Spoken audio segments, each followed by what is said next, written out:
Hey everyone, we're going to go over chapter 2.3, which is getting information from the graph of the function.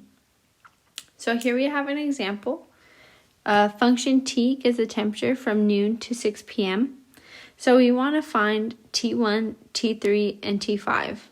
So here we can see T1 equals, that's that spot here, and it equals this point, which is 25.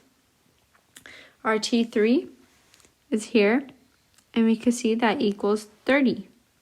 If we go to our y-axis, T5, that equals 20. So which is larger, T of 2 or T of 4? So we can see our T of 2 is about 33. Our T of 4, that's about 25. So T2 is larger than T4. So part C, we want to find the values of x for which T of x equals 25. So if we start at the 25 and we go across, we see T of 1. So our x is 1. We keep going across. So we see 4. So x at 4 is 25. So that means that our temperature is 25 at 1 p.m. and 4 p.m. And then we want to calculate the net change in temperature from 1 p.m. to 3 p.m. So our T of 3, that's 30. And then our T of 1 is 25. So our change in temperature is 5. So you have a net increase of 5 degrees Fahrenheit from 1 to 3 p.m. So our domain and range from a function y equals f of x can be obtained from a graph. So here we have our range is our red highlighted, and then our domain is the green highlighted. So we could do that because y equals f of x, the red is our graph, and so our domain is just the x values here, and then our range are just, we just line it up with the y values. So our example is f of x equals square root 4 minus x squared. So our range, we could see, is going to be these values. So from 0 to 2. And our domain is going to be these values. So negative 2 to 2. So we're going to solve equations and inequalities graphically. So the solutions of the equation f of x equals gx are the values of x at which the two graphs intersect. So solutions of the inequality f of x is less than g of x are the values of x at which the graph of g is higher than the graph of f.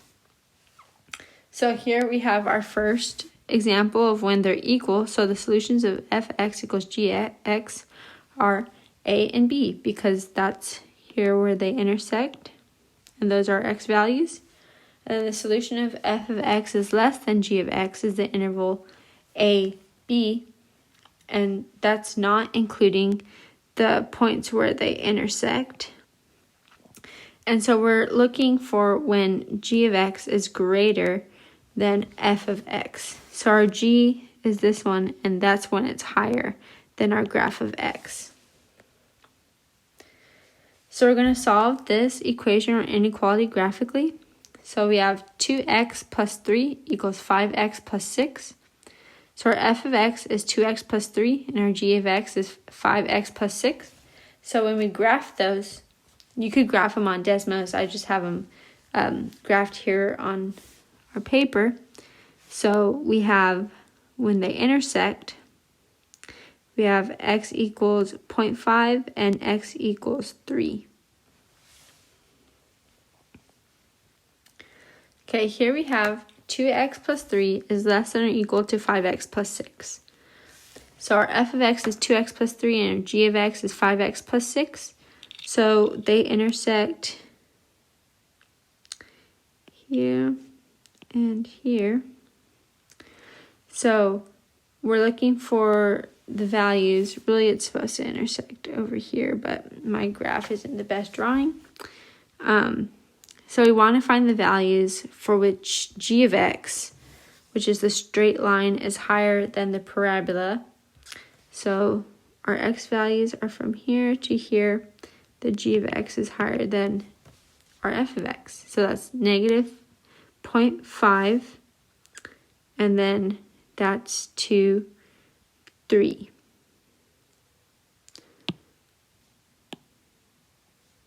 Let me do our parentheses around that.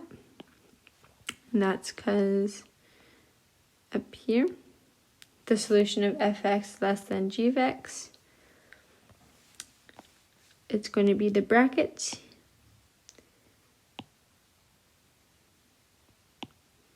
because it's or equal to. Alright, so we want to find 2x plus 3 is greater than 5x plus 6. So our f of x is 2x plus 3. Our g of x is 5x plus 6. So we want the y values for when it's greater. So these are the intersection points here. And it's greater than here, because from this point on, our f of x is greater. And from this point on, f of x is greater. And we have open dots because it's greater and not greater than or equal to.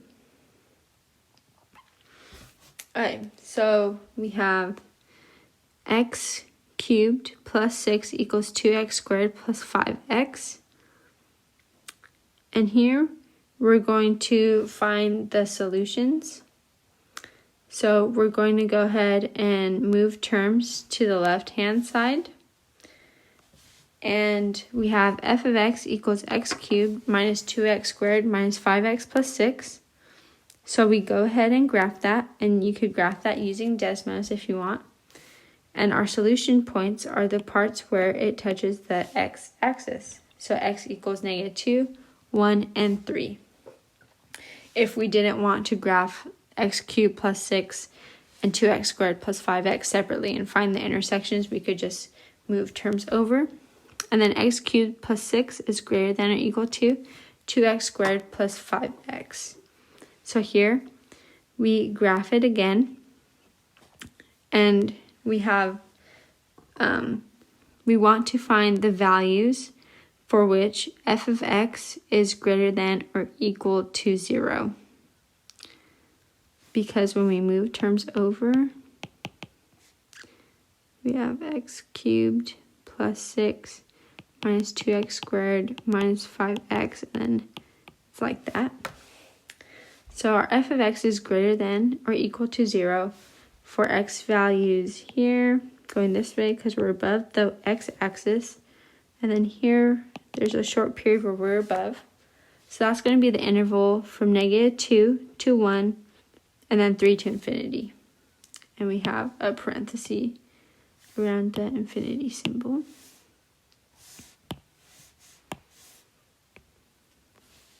Okay. So increasing and decreasing functions. So f is increasing on an interval I if f of x1 is less than f of x2 whenever x2 is greater than x1 in I. And then f is decreasing on interval I if f of x1 is greater than f of x2 whenever x1 is less than x2 in I. So here, our a is less than b, but our f of a is less than f of b. So we have that it's increasing, and then it's decreasing again, and then we're increasing and going up. So it's up versus down pretty much.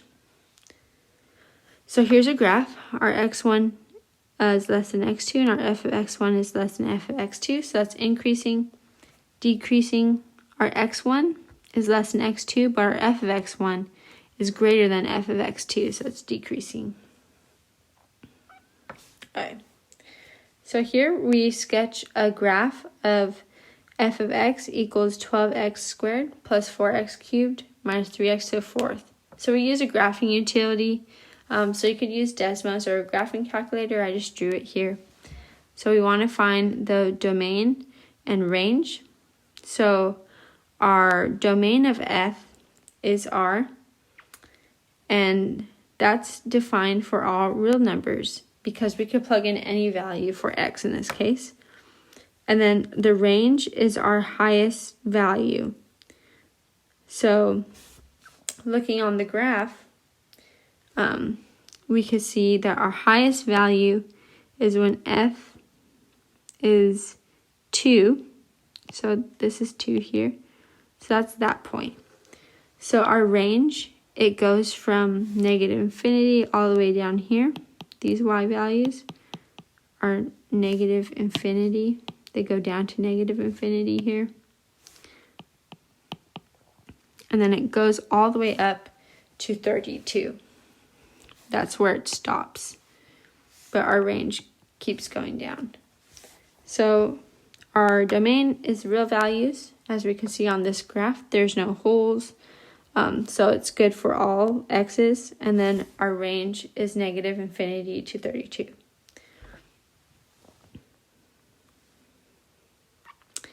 Okay, what intervals is f increasing and decreasing?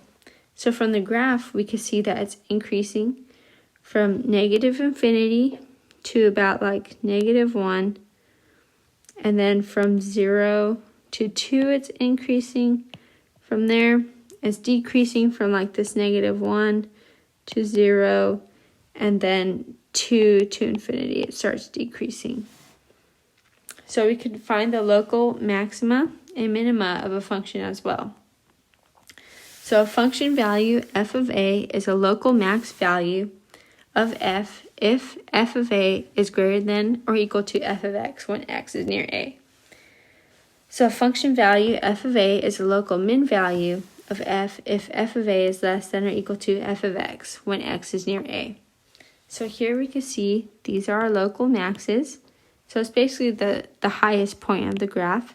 And then our local mins are down here. So here we're going to find the local max and minimum values of the function f of x equals x cubed minus 8x plus 1 rounded to 3 decimal places. So here we're going to go ahead and check it out on Desmos. Alright, so we're going to find the local max and min values of the function x cubed minus 8x plus 1 rounded to 3 decimal places. So I'm going to change my viewing window. Okay, so our local max is this value. So it's our maximum is 9.709, and this is when x is negative 1.633. So our local max is between -2 and -1. And then our local min is this value down here. So our local min is between 1 and 2, and it's when x equals 1.633, and our minimum value is -7.709. So the minimum and maximum occur at the x value, but the actual max and minimum value are the y values.